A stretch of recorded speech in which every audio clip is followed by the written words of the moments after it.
Hello and welcome back to Spooky Season Movies.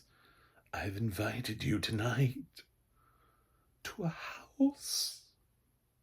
house located at a very specific location, as things are located at locations. This is House on Haunted Hill. Which one? The 1999 remake. Ooh. All right, so this film doesn't have audio description, but it's still out there in the world, and I wanted to watch it because I've seen this movie actually a couple times, and surprisingly, not all of it came back to me. But so there are reasons I wanted to review this. First of all, both House on Haunted Hills are in an anniversary year. The original William Castle House on Haunted Hill is celebrating its 65th anniversary. I'm also putting up a review of that. And this is celebrating its 25th anniversary this year. And does it stand the test of time? I don't think so. In my mind, it does, because I like this movie. I had a good time with it.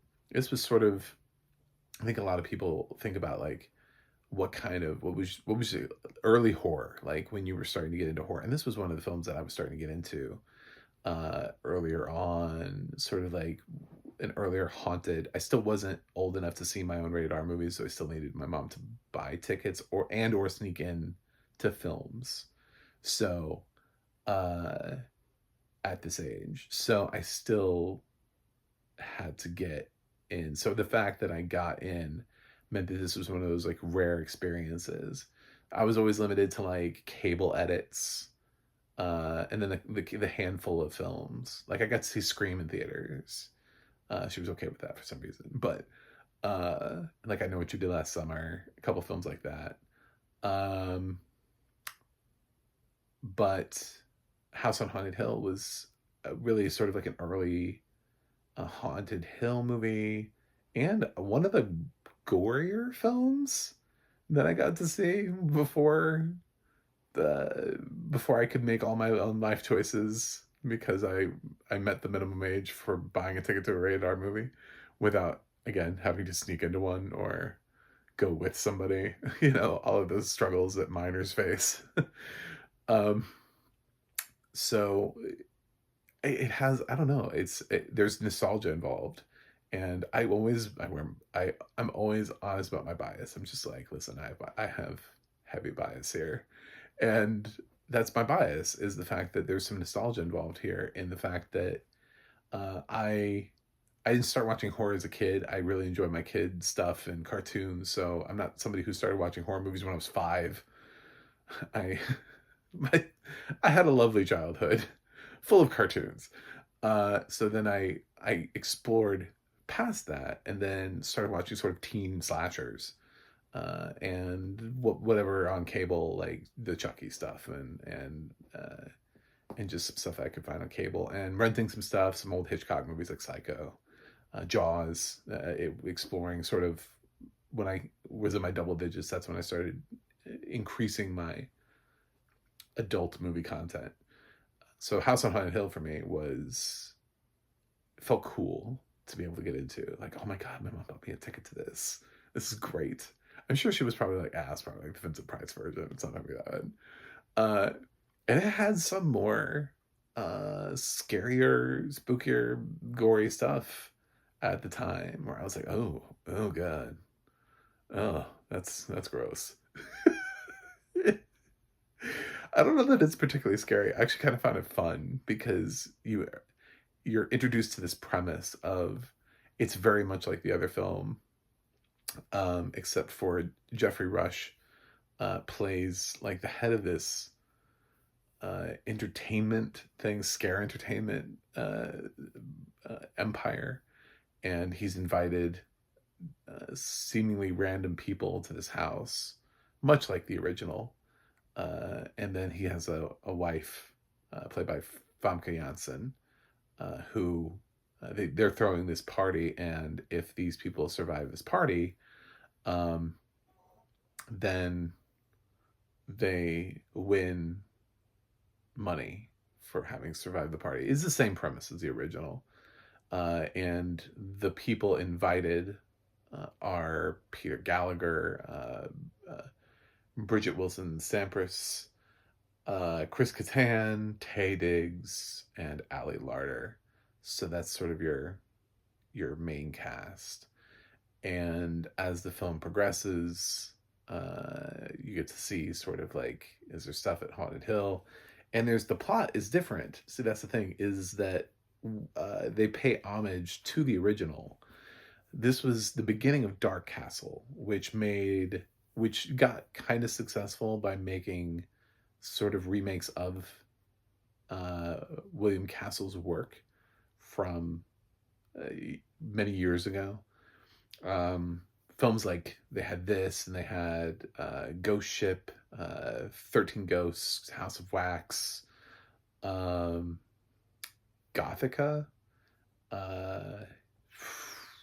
I'm gonna miss some, but they had a handful of films in the early 2000s. This was, I think, the first one, so 1999. I don't want to say the late 90s, early 2000s, because it's the only one that was in the 90s. And reached varying levels of success with each one. So they pay homage, but they definitely go harder, like, than what William Castle was trying to do. William Castle's film is more of a mystery than a straight horror, and this is more of a straight horror. Like, this is less of a mystery. The mystery to it is how these people get chosen and invited, because supposedly Geoffrey Rush is like, I don't know who these people are. I didn't invite them, you know. And then maybe the house did, but why? There's some earlier scenes that show what the house was used for before.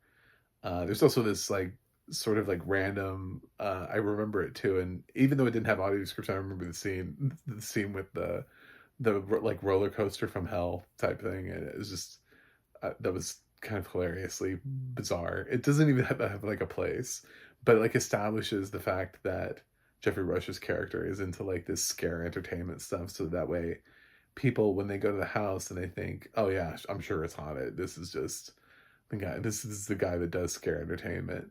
The only person who's like legitimately concerned about anything is Chris Kattan, and Chris Kattan is actually giving one of his like rare dramatic performances here. And he's not required to be funny. He's not even the comedic relief here. He is, if anything, he's exposition. He's the one that knows the most about the house, the history of the house. So he gives a lot of exposition. So I found myself rooting for people. Some people seemed like smarter than others, and I'm not going to ruin the movie, but that's kind of one of the reasons why I liked it. Is I kind of liked the twist at the end of the movie about, like, you know, why people were there, and why the house lets anyone live. I won't reveal like how many or who, but I will say like at least one person survives this film, and I thought the reason for it was clever. And I remember sitting there in theaters thinking like, oh, that's fun. So it's cheesy, it's fun, it's horror, it's scary. It needs audio description, but I don't know if anybody's gonna ever put audio description on it. A lot of people dislike this movie from 1999. I always ask myself in these anniversary reviews, does it hold up? The original, it's tough to say because it's horror from a different era, and people nowadays are watching shit like The Substance. So how do you watch something like The Substance and then go watch William Castle's House on Haunted Hill? It's like you have to either have already seen early horror to have an appreciation of it. You have to somebody had to start you on like the Universal monsters, you know, of back in the day, like the original Nosferatu, and built the horror up on you. Because if our kids today, the ones that are coming up, a lot of these YouTubers that are in their 20s, you know, they started with Saw, You know, they started with Hostel, and some of those films were what was like current in theaters at the time. And it's like if that's what their parents were taking them to for like introductory horror movies, how do you even look at something like what William Castle did and go, "Oh yeah," because it has its own sort of like campy style to it. It's not even like with Hitchcock with Psycho, where the film stands the test of time because it is actually a terrific movie from start to finish. Like it just is one of the classics. It's a great written film, shot perfectly, with many plot elements for people who haven't discovered it before. If you can get Psycho to somebody before somebody spoils Psycho for them, it's it's a terrific experience. Um, Whereas if you get House on Haunted Hill to somebody before, it's just sort of like, well, at least they got to see this before they see anything that's more hardcore. So I don't know how people would take a step back from the gore of today and watch something like that. But you could take a step back from the gore today and watch this House on Haunted Hill and have thoughts. Uh, and but it's not the same thing. It's not the same story. It's got its, you know, homage in there, but it's not really the same thing. It's its very own different story. There's a straight to video sequel that nobody needs to see called Return to House on Haunted Hill. I'm not reviewing that. Uh it's sort of like it was like years later and they were like, what if we made one? And it's like, no. I don't even know if it was Dark Castle that was involved. I think some people were just like, what if we return to House on? No, fuck you, get away. Uh so yeah. My grade for House on Haunted Hill, because it doesn't have audio description, has to be unwatchable. If I was throwing you my like memories from the day, from seeing it back in the day, I would go with. Is it a desert island movie for me? No, I have other horror movies that I like, but there's a nostalgic factor to it. So I think the grade would be a lot higher than you think. Although I would have loved, because I have noticed reviewing, like revisiting some movies that not nostalgia doesn't always work on me, but nostalgia was working on me a little bit through this viewing, even though it didn't have audio description. So I can't imagine that if you added audio description that the film wouldn't work. So I think my film would be graded higher nostalgically because of uh, any attachment that I have to the product. I was excited to watch this again. I was excited to be like, oh, it's the 25th anniversary of this, and it's the 65th of the other one. Oh my God, I got to talk about both.